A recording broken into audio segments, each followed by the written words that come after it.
से बड़ी खबर सड़क किनारे हादसा हुआ है। 2 की मौत बताई जा रही है। बेकाबू बोलेरो खाई में जा पलटी। राज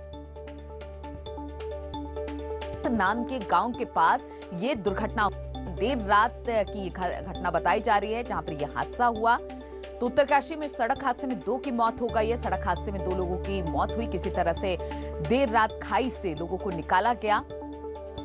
विशाट गांव के पास ये पूरा हादसा हुआ है। और अल्मोड़ा के सल्ट से बीजेपी के विधायक सुरेंद्र सिंह जीना का कोरोना संक्रमण के चलते दिल्ली में निधन हो गया। 50 साल के युवा विधायक जीना गंगाराम अस्पताल में एडमिट थे, जहां पर आज सुबह 4 बजे उन्होंने अंतिम सांस ली।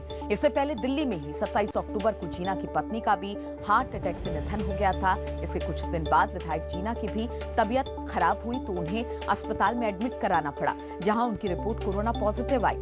जीना बीजेपी के सीनियर और तेज तर्रार लीडर थे।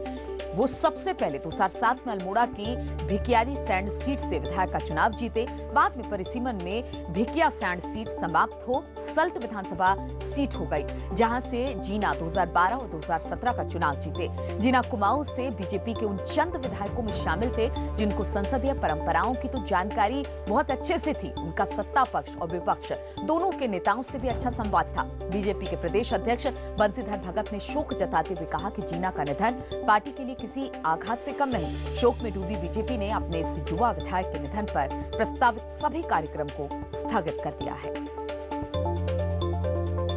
जीना बहुत ही मिलनसार व्यक्तित्व के धनी थे।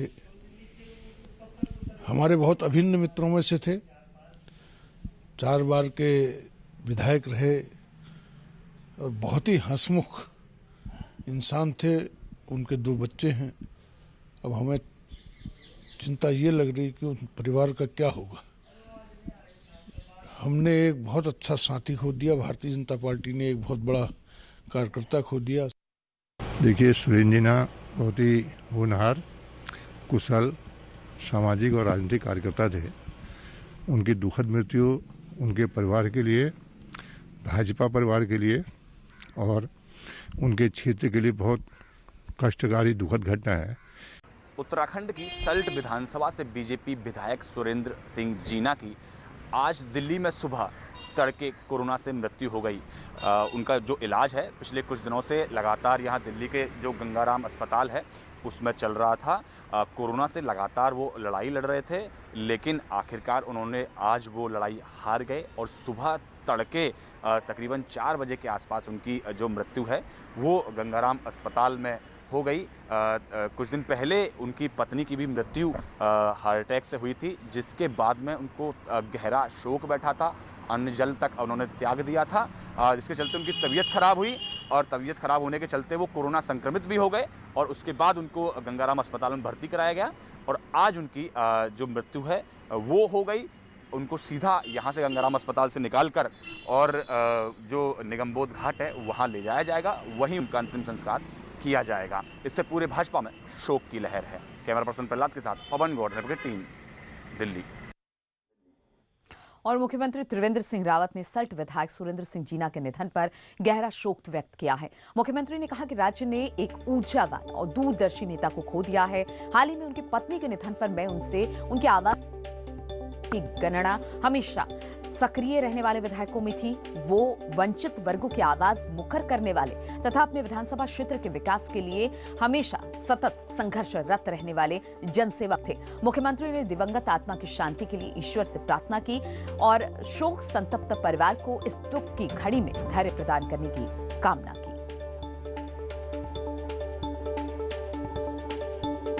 और विधानसभा अध्यक्ष प्रेमचंद्र अग्रवाल ने भी स्वर्गीय विधायक सुरेंद्र सिंह जीना को श्रद्धांजलि दी।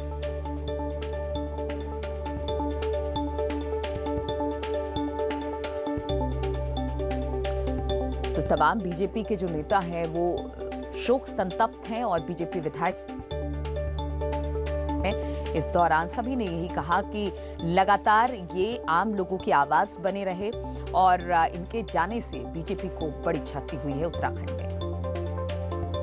तो में ये हमारे लिए और पूरे उत्तराखंड के लिए बहुत बड़ी क्षति है और मेरे लिए तो वास्तव में ये व्यक्तिगत क्षति भी है, क्योंकि सब जानते हैं मेरे भाई सुरेंद्र सिंह जीना से बहुत मधुर संबंध थे और हर तरह के हम लोग उनसे आपस में मिलके मजाक भी करते थे, बातचीत भी करते थे।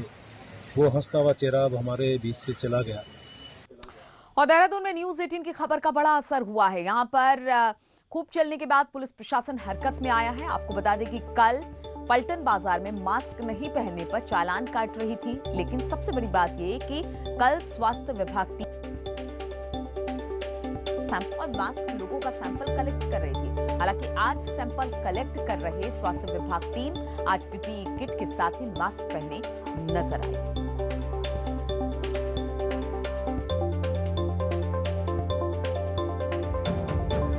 और लगातार हो रही फॉरेस्ट फायर की घटनाओं और दीपावली के मद्देनजर उत्तराखंड फॉरेस्ट डिपार्टमेंट ने फील्ड स्तर के सभी कर्मचारी और अधिकारियों की छुट्टी पर रोक लगा दी है।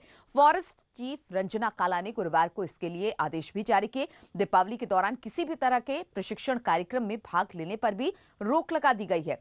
डीएफओ को भी कड़े निर्देश जारी किए हैं। इस दौरान डीएफओ भी छुट्टी पर नहीं जा सकेंगे। डीएफओ को कहा गया है कि वो हर हाल में अपना मोबाइल फोन ऑन रखे।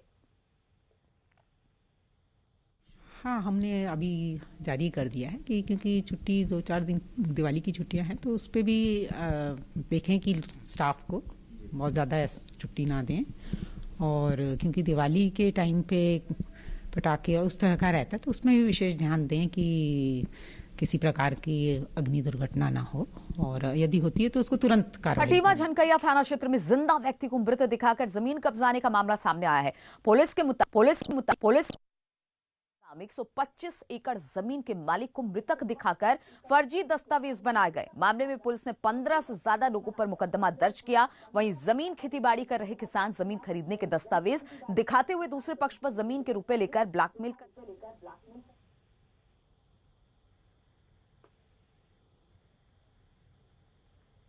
वहाँ पर एक ज़मीन को लेके ये बात आई थी कि उस ज़मीन के जो ओनर हैं जिसके नाम पे दर्ज है, उनका फर्जी मृत्यु प्रमाण पत्र बना के अपने नाम करा लिया गया है। तो इस संबंध में करीब 17-18 लोगों के खिलाफ मुकदमा लिखा गया है, धारा 420, 67, 68, 71। और अल्मोड़ा में खरीदे गए आईसीयू और वेंटिलेटर चलाने के लिए नहीं है कोई टेक्नीशियन। जी हां, पिछले कई महीनों से मशीनें जंग खा रही है। कोरोना के गंभीर मरीजों को हल्द्वानी रेफर किया जा रहा है। वहीं डीएम ने कहा कि जल्द ही कुछ टेक्नीशियनों की ट्रेनिंग कराकर जल्दी वेंटिलेटर और आईसीयू को शुरू करा दिया जाएगा। तो कोरोना के मामले जिस तरह से बढ़ रहे हैं, लेकिन कोरोना की मशीनें तो आ गई हैं, लेकिन टेक्नीशियन का कहीं अता पता नहीं है। लोगों ने 7 दिन की एक ट्रेनिंग हम लोगों ने सुशीला तिवारी हॉस्पिटल के साथ टाई अप करके कराई जा रही है, जिसमें सारे लोगों को ट्रेन कराया जा सके ताकि इन वेंटिलेटर्स को हम लोग क्रियान्वयन में ला सके। और उत्तरकाशी में धनतेरस और दीपावली के त्योहार पर मौके पर बाजारों में उमड़ रही भीड़ को देखते हुए एसपी ने जिले के तमाम थाने और चौकियों को निर्देशित किया है बाजार में जन जागरूकता अभियान चलाए और साथ ही इस दौरान लोगों को मास्क, सैनिटाइजर सहित प्रचार संबंधी सामग्री भी बांटे।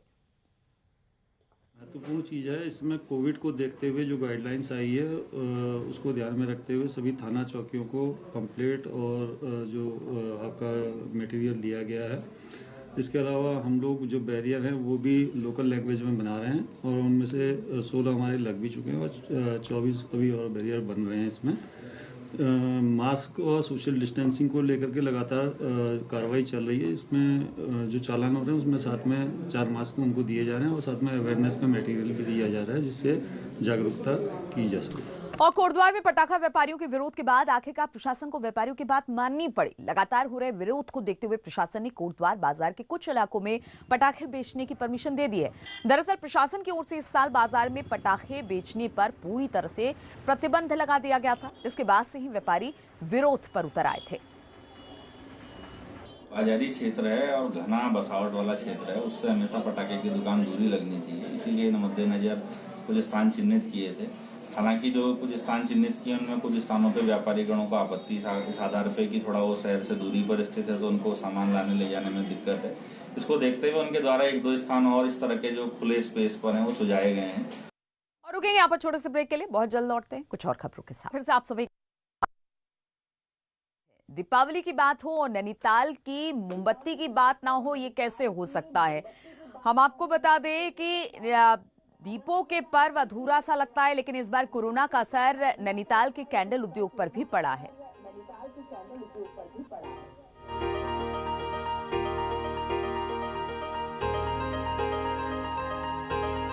नैनीताल की इन खूबसूरत मोमबत्तियों पर भी इस बार कोरोना का असर दिख रहा है। दिखने में एकदम सेब, अंगूर, केले या फिर किसी सजावटी सामान की तरह दिखने वाली ये कैंडल बाजार में तो हैं, लेकिन खरीदारों की कमी है।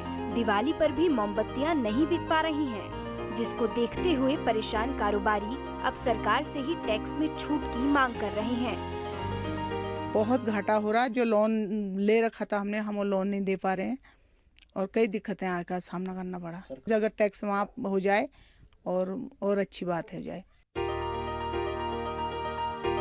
दरअसल 1970 के दशक में नैनीताल में जलाने वाली कैंडल का कारोबार शुरू हुआ था, जिसके लिए जर्मनी से मशीनें लाकर यहाँ सजावटी मोमबत्ती का कारोबार भी होने लगा।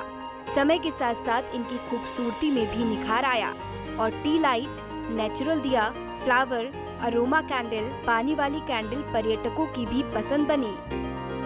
जलाने वाली मोमबत्तियां होती हैं वो तो बिक रही हैं, लेकिन थोड़ा टूरिस्ट की तरफ से कम है, क्योंकि टूरिस्ट में परचेजिंग पावर भी थोड़ी कम है और टूरिस्ट की इस वक्त संख्या भी बहुत कम है। नैनीताल की खास सौगात के रूप में ले जाए जाने वाली इस कैंडलों पर इस बार कोरोना की मार पड़ी है। हालांकि लॉकडाउन के बाद अब कारोबार धीरे धीरे पटरी पर उतर रहा है, लेकिन चाइना के विरोध के बाद इस बार लोकल ही कैंडलों को बाजार में उतारा गया है। कैंडल उत्पादकों की ये मांग है सरकार से कि उनके टैक्स माफ किए जाएं ताकि कारोबार को आगे बढ़ाया जा सके। वीरेंद्र बिस्ट, न्यूज 18, नैनीताल।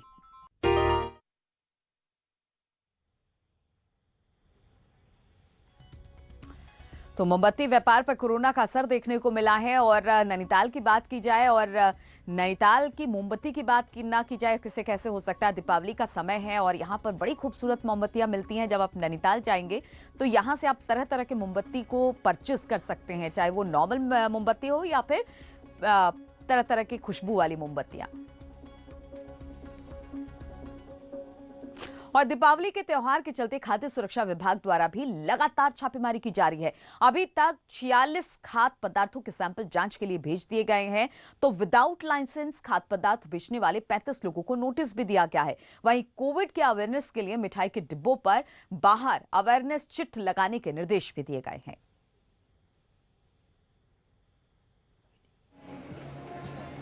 पदार्थों के सैंपल जांच हेतु भेजे, जिसमें प्रत्येक खाद्य सामग्री जैसे मिठाई है, खोया है, तेल है, मसाले हैं, आटा है, दालें हैं, ये सभी तरह के हमने सैंपल लिए हैं।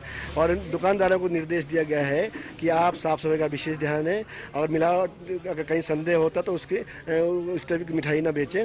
और दिवाली की रौनक ने पूरे माहौल को रोशन कर दिया है। धनतेरस और दिवाली में पूजन के लिए तैयारी चल रही है। लोग पारंपरिक पूजा के लिए फूलों का इस्तेमाल कर रहे हैं। ऐसे में बाजारों में फूलों की डिमांड बहुत ज्यादा बढ़ गई है, जिसके चलते फूलों के दाम आसमान छूने लगे हैं। इससे फूल विक्रेताओं और काश्तकारों के चेहरे भी खिल उठे हैं।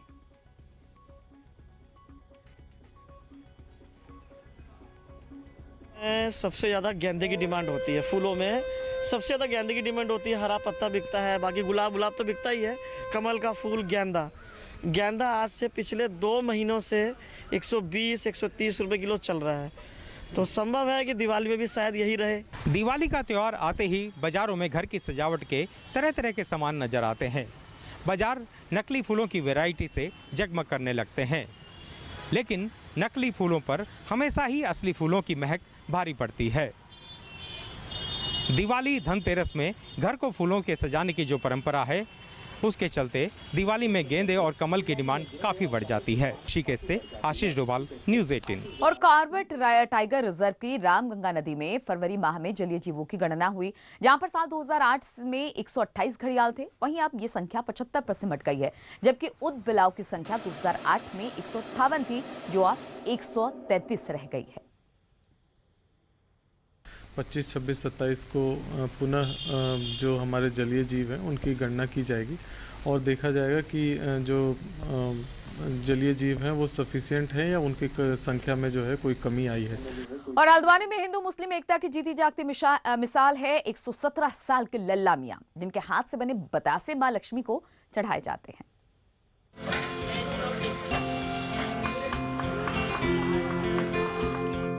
हल्द्वानी के रहने वाले 117 साल के लल्ला मियां की बताशों की दुकान इन दिनों गुलजार है। लल्ला मियां पिछले 100 साल से दीपावली के मौके पर मां लक्ष्मी को चढ़ने वाले विशेष तरह के मीठे खिलौने बना रहे हैं।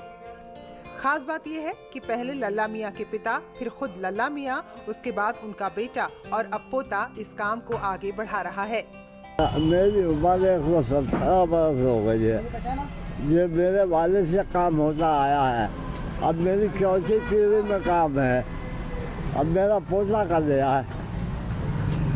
लल्ला मियां के बेटे इनायत बताते हैं कि पिताजी अब भी कभी कभी भट्टी में हाथ लगा देते हैं, लेकिन ज्यादातर काम अब वो खुद संभाल रहे हैं। इनायत का कहना है कि दीपावली के त्योहार का इंतजार हमारे परिवार को सबसे ज्यादा रहता है, क्योंकि उनके हाथ के बने बताशे और खिलौने लोग माँ लक्ष्मी को चढ़ाते हैं। खास तौर से हमें दिवाली का बहुत बेसब्री से इंतजार रहता है, क्योंकि ये हमारे बनाए हुए खिलौने व बताशे ये पूजा पाठ के काम आते हैं, व्रत के काम आते हैं। परदादा से होता है, फिर दादा ने करा, फिर पापा ने करा, अब मैं कर रही हूँ। इस काम को करने में बहुत खुशी मिलती है कि ये पूजा पाठ के काम आता है, इससे हिंदू मुस्लिम एकता बनी रहती है। लल्ला मियां और उनके पोते पीढ़ियों से इस मिठास को घोलते आ रहे हैं। ऐसे में दीपावली पर भले ही ये परिवार खुद माँ लक्ष्मी की पूजा ना करता हो, लेकिन बताशों की मिठास ऐसी है कि माँ लक्ष्मी खुद ही इन पर प्रसन्न हो जाती हैं। न्यूज़ 18 के लिए हल्द्वानी से शैलेंद्र नेगी की रिपोर्ट। तो हर एक के जीवन में इस तरह की मिठास बनी रहे जिस तरह से इस बताशे की मिठास होती है। चलिए इसी के साथ उत्तराखंड की खबरों में फिलहाल इतना ही। रुकेंगे छोटे से ब्रेक के लिए, लेकिन ब्रेक के बाद भी खबरों का सिलसिला